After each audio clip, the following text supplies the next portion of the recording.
Mga kasama! Hindi na maganda yung init! Tara na! Kakain na tayo! Jose! Po, tay! Sabihan mo ang nanay mo. Ihanda na yung pagkain. Po, tay! Basta kayo! Wow, mukhang masarap yung hangin na rin ha. Hindi sa ang palaya lang yan, naanin natin yung sa taniman natin. Han! Oh, Saan na ba? Malayo pa ba? ay, inuwi na si tatay oh. Tay! Anak ko yun si Lucas. Sabi mo maayos yung daan. Kasi yun, anak ko, masusunog na yan. Sabi mo Sige po. Bakit?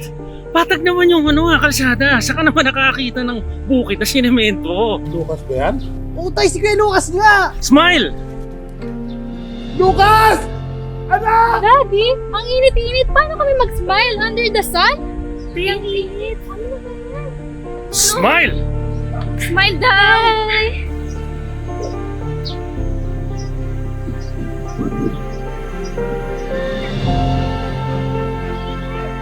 Tay! Kaya kami magdala sa inyo utol. Sinahin na kita. Okay na ba? Tay, tatay ko! Tay, sumunod ako! Tay! Yaki! Sapatos! Wow! Tay, bagay sa iyo! Hoy, meron ko. Tay, grabe. Sarap. Kumain na mundo ka ha? Opo. Ano? Nangangayayat ka na. Ay naman. Ang tagal mo kasi hindi dumadalo man lang dito. At anong ibig mong sabihin? Sasama ako sa iyo sa Maynila.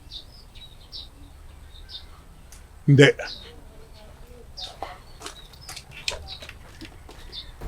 Ano ba yan? Wala namang signal dito. Nay, ate, palamig muna kayo. Mukhang init ng panahon.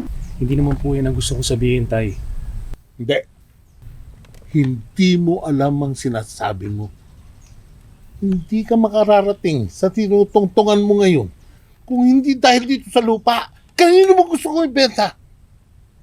Sa mga taong sakim? Na gagawing golf course? Gagawing subdivision? Habang binubusog nila ang kanilang mga sikmura, may mga magsasakang nagugutom.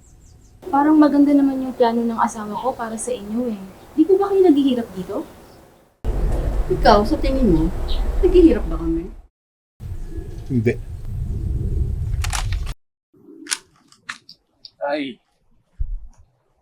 Ay, simula pagkabata ako, nakita ko na po paghihirap nyo. Gumigising po kayo ng madaling araw para magtanim, para umani ng palay sa ilalim ng init ng araw. Ay, hindi po yun ang gusto kong buhay para sa inyo. Tay, sumama ka na po sa akin sa Maynila. Ibenta po natin tong lupa. Ipagpapatayo po kita ng apartment.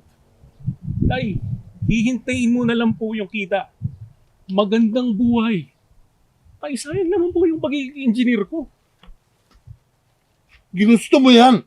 Pinagtatapos kita ng agriculture para tulungan ako rito. Pero anong gusto mo? Maging engineer. Lucas, pinagbigyan kita. Tapos ngayon, ang gusto mo, ikaw pa rin ang masunod? Tay, ang gusto ko lang naman po ay mabigyan pa po kayo ng maginhawang buhay ni nanay sa natitira niyo pang araw. Tay, kagaya po ng kapatid ko si Jose. Huwag niyo naman po ipagkait kay Jose yung magandang buhay. Magandang buhay? Saan?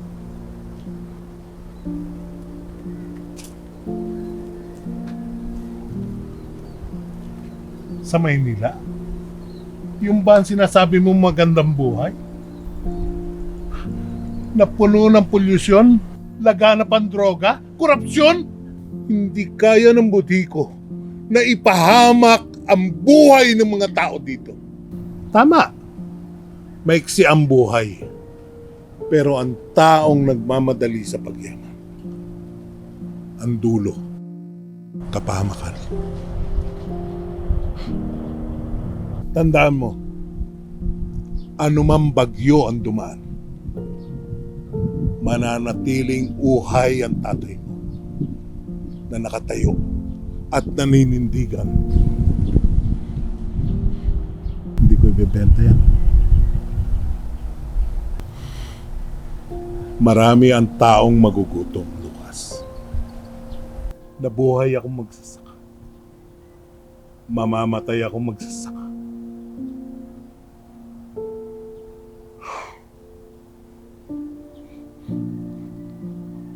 Sige na. Kunin mo na yung pamilya ko. At puntahan nyo yung sinasabi mong magandang buhay.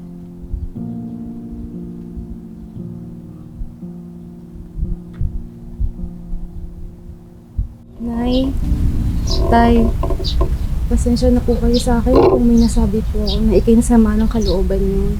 Huwag mong alalahanin yun, anak. Pamilya tayo. Opo. Para bahala kay tatay ha. Huwag kang mag-alala kuya. Akong bahala ay nanay siya kay tatay. Bago ako sir. Tay, Huwag niya kayo. Nay. Ingatan ng pamilya.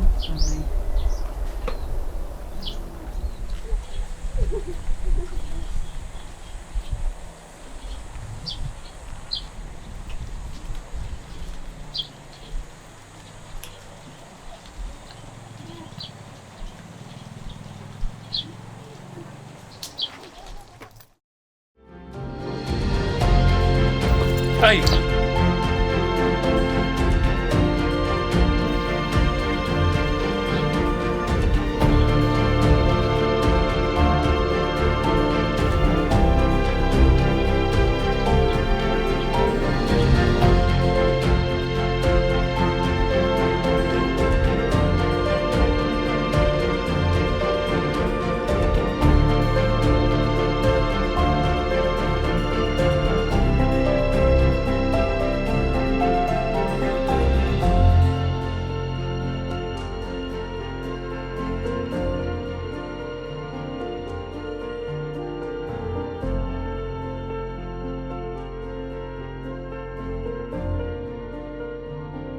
Ang tapat na tao ay mananagana sa pagpapala, ngunit siyang nagmamadali sa pagyaman ay walang pagsalang parurusahan.